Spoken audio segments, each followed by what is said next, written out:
अंकुश टाकळी गावातील जमलेल्या सर्व मराठा बांधवांना माझ्या मनाचा देश आहे. मराठा आरक्षणाची लढाई ही मराठ्यांनी आता जिंकत आणली. तसं तर या देशात आणि या राज्यात आतापर्यंत 100% आंदोलन एकही यशस्वी झालेलं नाही. परंतु ही पहिली वेळ एक करोडो मराठा समाज एकत्र आला आणि ही लढाई 100% यशस्वी झाली. हे देशातलं पहिलं उदाहरण. आपण 10% स्वीकारलं म्हणून थोडी कसर राहिली. नसता 57 लाख नोंदी मिळाल्या. त्या 57 लाख नोंदीच्या माध्यमातून 1.25 करोड अंदाजे मराठ्यांनी आजपर्यंत राज्यात आरक्षण घेतलं. 1.25 करोड मराठ्यांनी. आणि हे 10%. असं एकूण जर बघितलं तर 100% लढाई देशातली ही पहिली लढाई आणि पहिलं आंदोलन हे यशस्वी झालं. परंतु 10% आरक्षणाची मागणी मराठा समाजाची नाही. मराठा समाजाची मागणी ओबीसीतून आरक्षण पाहिजे आणि ते 10% दिलेलं टिकत नाही. म्हणून ही 100% लढाई यशस्वी होत नाही. एकदा जर सगळ्या सोयऱ्यांची अंमलबजावणी झाली मग मात्र महाराष्ट्रातल्या घराघरातल्या प्रत्येक मराठा समाजाला या आरक्षणाचा लाभ होणार आहे. आरक्षण मिळणार. ही लढाई 100% झाली असती. पुढे लागत असलं तर मागे सरका पुढे किंवा मग पुढे या इकडं. पुढची बाजूला जर ऊन लागत असलं तर मग ते पुढच्या बाजूला. हेही 100% आंदोलन यशस्वी होते. एकदा जर सगळ्या सोयऱ्यांची अंमलबजावणी झाली हे आंदोलन देशातलं आणि राज्यातलं पहिलाच तारीख 100% यशस्वी झाल्यानं. नसता 10%, 20% असंच यशस्वी होतं. 100% होतं. मी नाही हटणार. तुम्ही यासाठीचा उल्लेख केला सर, काही झालं मी मात्र हटत नाही. कारण मला कशाची गरज होती. गाडी म्हणून तर गाडी येते. डिझेल टाकायचं म्हणून तर दुसरा टाकेल. सरकारच्या पैशाची आणि पदाची मला गरज होती. त्यामुळे मी देणार तर माझं आयुष्य सुद्धा मराठ्यांना आणि आरक्षण सुद्धा मराठ्यांना. आणि हे गाव मला आजपासून नाही बदलत, अनेक वर्षापासून बघतो. मी स्वतःच घालायला गेलो नाही तर सरकारला उलट पालट करायला सुद्धा देणार. त्यांनी यासाठी काय नेमली आणि काही काय नेमली. माझ्याजवळ हाही काय यासाठी नेमायला. यासाठी कोणासाठी राहते? ज्याने हजारो कोटी रुपये घोटाळा केला त्यासाठी. ते तर त्यांच्या भोवतीच फिरत येते. हजारो कोटीवरी ईडी लावली की पक्षात गेलात म्हणून समजा. त्यांना वाटलं याला जर ईडी लावली हेव्हा आपल्याकडे आला म्हणजे मराठ्यांचं आंदोलन मोडून जाईल, मराठ्यांना आरक्षण द्यायचं राहून जाईल. मी म्हणलं ईडी नाही, तू का नाही त्या कुठून आण. मी मात्र हटत नाही. आज सगळे भ्रष्टाचारी सुद्धा त्यांच्या बाजूने येतात.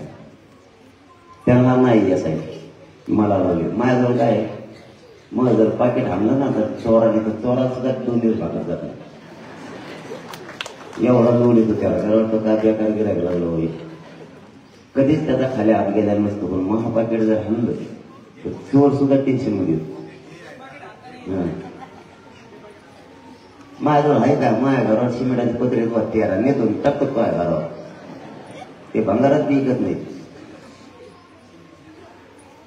कारण माझी संपत्तीच माझा मराठा समाज आहे. मायबाप आणि दैवतच माझा मराठा समाज. त्यामुळे मला नाही कळत याची आरक्षणाचा काय फायदा आहे. हे जे शिकते पोरं आणि त्यांचा 1% नंबर हुकला त्याला विचारा आरक्षणाची काय किंमत.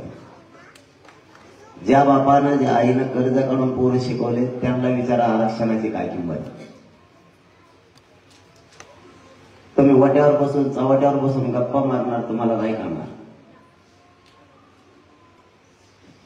जे पोरं आय झाले, जे होता होता राहून गेले, जे नोकरदार वर्गात भरती झालेले, त्यांची बढती नाही झाल्यावर त्यांना विचारा आरक्षणाची काय किंमत.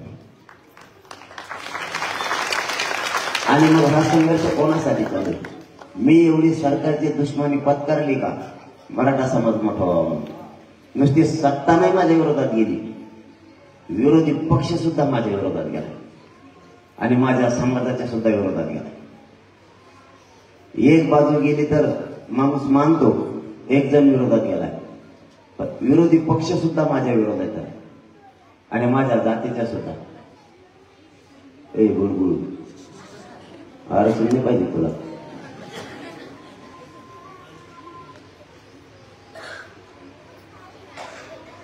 माझा समाजही कितीही विरोधात गेला, सत्ताधारी आणि विरोधात, तरी माझा समाजही हटत नाही आणि मी पण हटत नाही. अशी जोड जमली आमच्या दोघांची आता सध्या, मराठा समाजाचे माझे. मी मागासारखा माणूस तर ते बी सरकत नाही आणि ते मागासारखं माणूस तर मी बी सरकत. असे वस्तात लागलो तर आम्ही त्यांना, ते तर डोकंच खाली देत. ते म्हणजे काय निवार माहिती लागलं राहावे, ऐकत नाही कोणाचं, काहीच नाही. काय काय पाहिजे? माझ्या समाजाचं 75 वर्ष यांनी वाटवलं केलं, यांचं काय ऐकायचं नाही. आमच्या बापदाद्यांचे कंबरडे मोडेपर्यंत कष्ट केले, त्यांनी लेकरं शिकवले, यांचं ऐकायचं काय समज? 75 वर्षात सगळ्या पक्षातले नेते आपल्या बापदाद्या मराठ्यांनी मोठे केले. एकही नेता आपल्या लेकराच्या बाजूने आज बोलत नाही, एक सुद्धा. मग ही लढाई आपल्यालाच लढायची ना आपल्याला जिंकायची, आपण ठरवलं आणि आपण ताकदीनं या लढाईत उतरलो. आरक्षणाची किंमत मला काल सुद्धा कळाली. एक मुलगी, मला वाटतं वाशिमची ना, वाशिमची मुलगी आहे. ते एका भरती झाली, पण नंबर लागला 21वा. म्हणजे ते कुठंतरी आता कर्मचारी किंवा शिपाई झाली असते. 21व्या रँकला गेली होती. तिच्या नशिबानं दुसऱ्या दिवशी प्रमाणपत्र निघालं. हेच आरक्षणात तिची रँक 21 वरून डायरेक्ट 2 वर आली. ती IAS दर्जाची अधिकारी.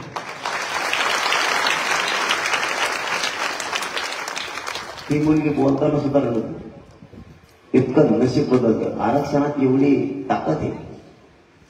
तसं तुम्ही प्रॉपर्टी तुमच्या लेकरासाठी ठेवली का मग तितकेच आरक्षण सुद्धा तुम्हाला प्रॉपर्टी म्हणून गरजेचं. यांच्याकडून सगळ्या शहरीची अंमलबजावणी घ्यायची, त्यात काही शंका नाही. लावू द्या, आचारसंहिता लावली असेल, आचारसंहिता लावली म्हणून काय झालं? पुन्हा टक्कर आपल्याशी सुट्टी नाही. त्यांना वाटत असेल आता सुख काय म्हणतात ना, हे एवढेच आचारसंहितेपर्यंत महिन्यात 1.5 महिन्यात आला. पुन्हा आपण त्यांना फक्त मराठीत तयारायची सुट्टीच नाही. यांना आरक्षण घेतल्याशिवाय कितीही ताकद लावला. आणि मीही हटत नाही, काही केलं तरी हटत नाही. यांनी काही यासाठी नेमू द्या, यांना काय नेमायचं ते नेमू द्या. मध्ये मै तर बदनामीच केली भयानक. जे नाही तेच बाहेर काढायला लागले. काही 2-4 ते टबळे हाताखाली धरले आणि ते बरोबर करायचं तिकडं. जे मराठ्यांच्या जीवावर लागलेले तेच मराठ्यांच्याच विरोधात उठले, मीडिया पुढे बोलायला लागले.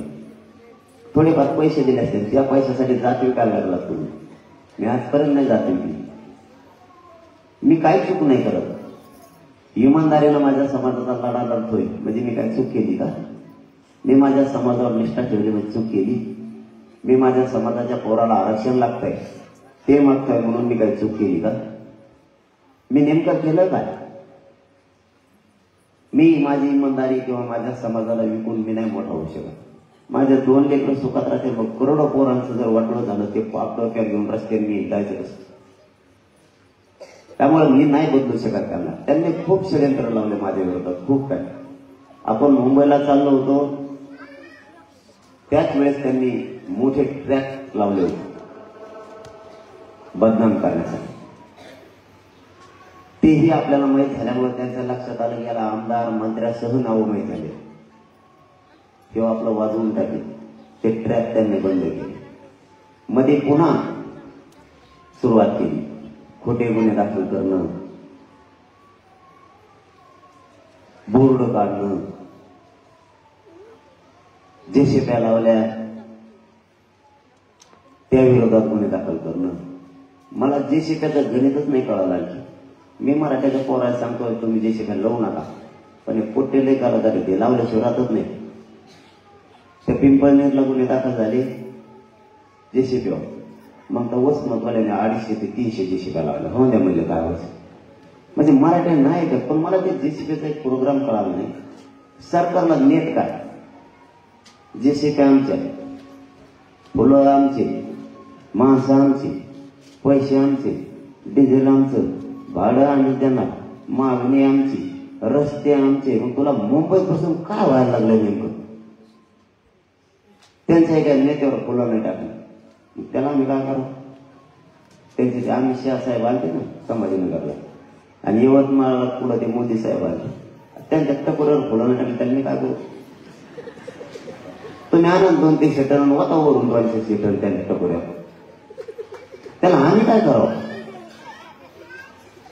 तुम्ही आमच्या जीवावर मोठे झालेले आहेत. आम्ही इथं गोरगरिबांना मोठं करतोय म्हणून ते लेकर टाकते. तर तुम्हाला काही अर्थ नाही. मी लय बार सांगितलं यांना की तुम्ही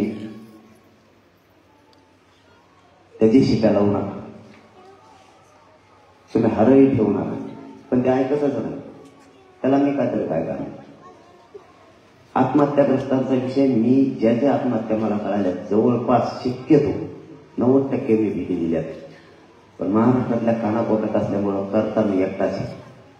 माझ्या खांद्यावरती समाजाच्या आरक्षणाची जबाबदारी आहे.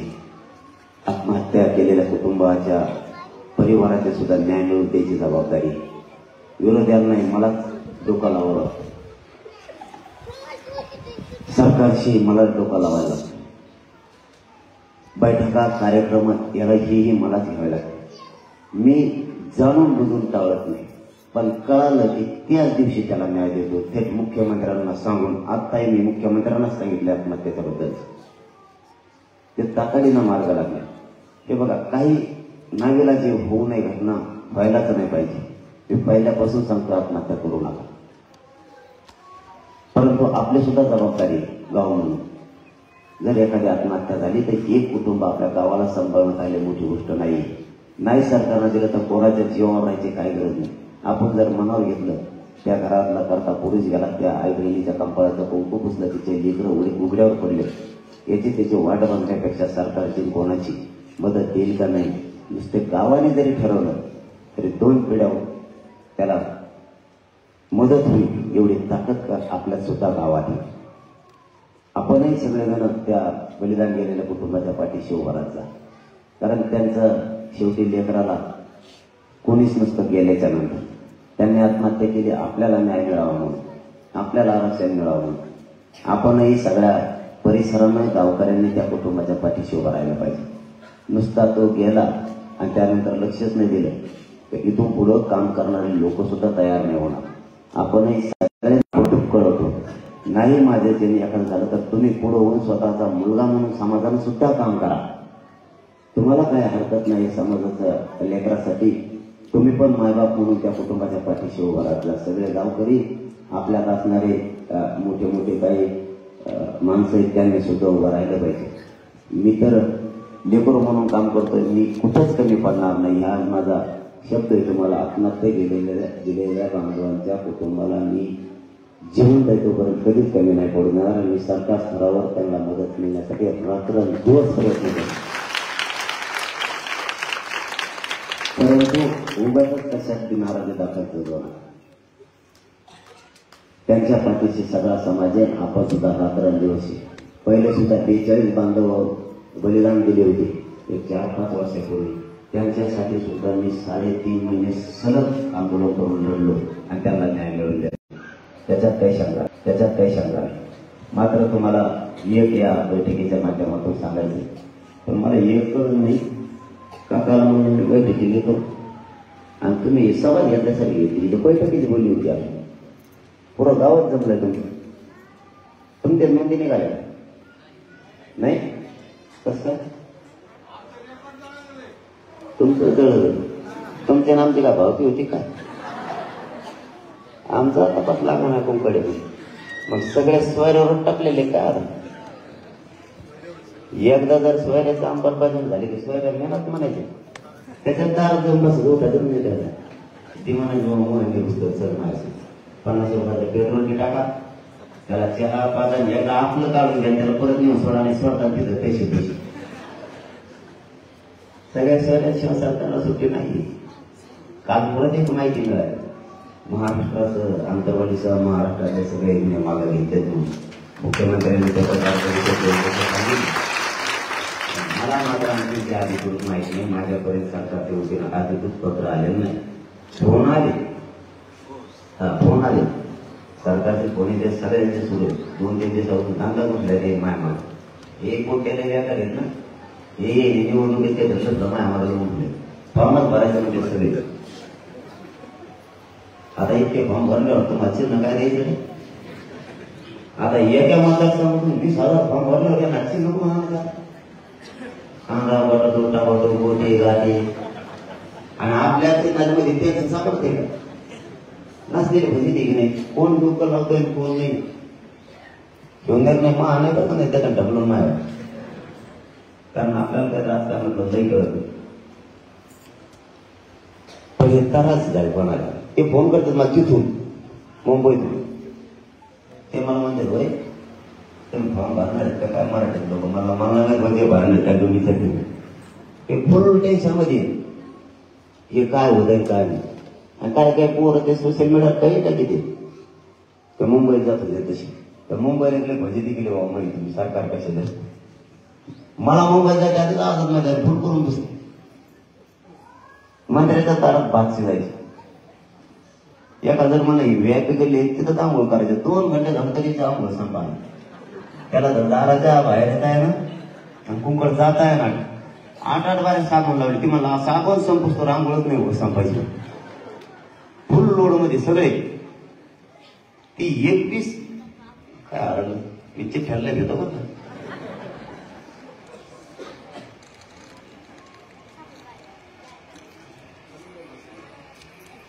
तुम्ही एकटेच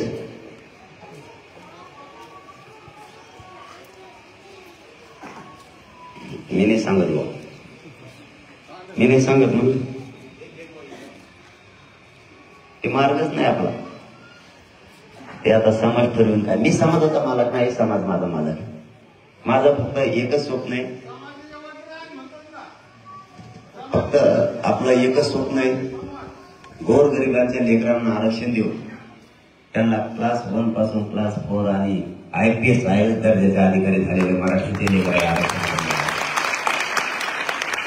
आणि ते आता जवळ आणलाय त्याच्यात काय सुट्टी नाही फक्त सगळे एकजूट राहा राजकारण येऊन देऊ नका आता आले तर राजकारणाचे दिवस त्यांनाच काय पळायचं पळू द्या आपण पळत ना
बघतो ते कोणतं तरी त्याच्यात आरक्षणाचं किती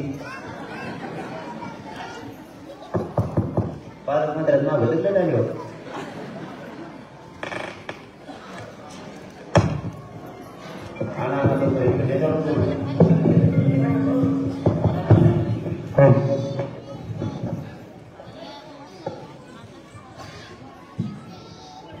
लाईट गेली तरी तुम्ही उठला नाही. याचं एक उदाहरण माझ्या लक्षात आलं. मी पिंपळवंडी म्हणून एक बीड तालुक्यात, तिथं एक 70-80 लोक होते. सप्ताह होता आणि त्या सप्त्याला गेलो.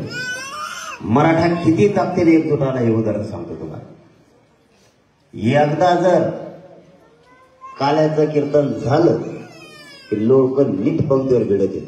मग तो कुणी येऊ, मंत्री येऊन द्या, मुख्यमंत्री येऊ द्या, नाही तर कुणी येऊ द्या, नाही तर मोठे महंत पण येऊ द्या, त्यांच्या ध्यानात एक कीर्तन ऐकलं आता जेवणे घरी जाणे. किंवा लग्नात सुद्धा तसंच. एकदा लग्न लागलं की माणसं केक मारतात की नीट घराकडे निघतात किंवा जेवायच्या पंक्तीवर बसतात. त्या पिंपळवंडीला मी उदाहरण बघितलं आणि त्या महाराज सुद्धा परेशान झाले. महाराजांनी त्यांच्या जीवनात पहिल्यांदाच ते दृश्य बघितलं. कीर्तन संपून 1 घंटा झाला काल्याचा, कारण मला झाला यायला उशीर. प्रत्येक गावात लोक आडवायचे. मग मी भेटत सगळ्यांना आलो. लोक म्हणले जेव्हा कार्यक्रम होईल तेव्हाच काल्याच्या पंक्तीला जेवायचं. आम्ही गेलो, त्याच्यानंतर 1 घंटा कार्यक्रम चालला. एकही माणूस सुटला नाही, कारण लोकांच्या एक गोष्ट लक्षात आली, आता खायला कधी ना कधीतरी मिळणार आहे, कधी ना कधी दर्शन पण होईल. पण आरक्षणाचा चान्स जर गेला तर आपल्या लेकरांचं उभं वाटलं झालं म्हणून सांगा. दुसरं गाव कोणतं होतं? आनंदगाव का? आनंदगाव. बीड तालुक्यात आणखीन एक आनंदगाव म्हणून गाव आहे, केस तालुक्यात.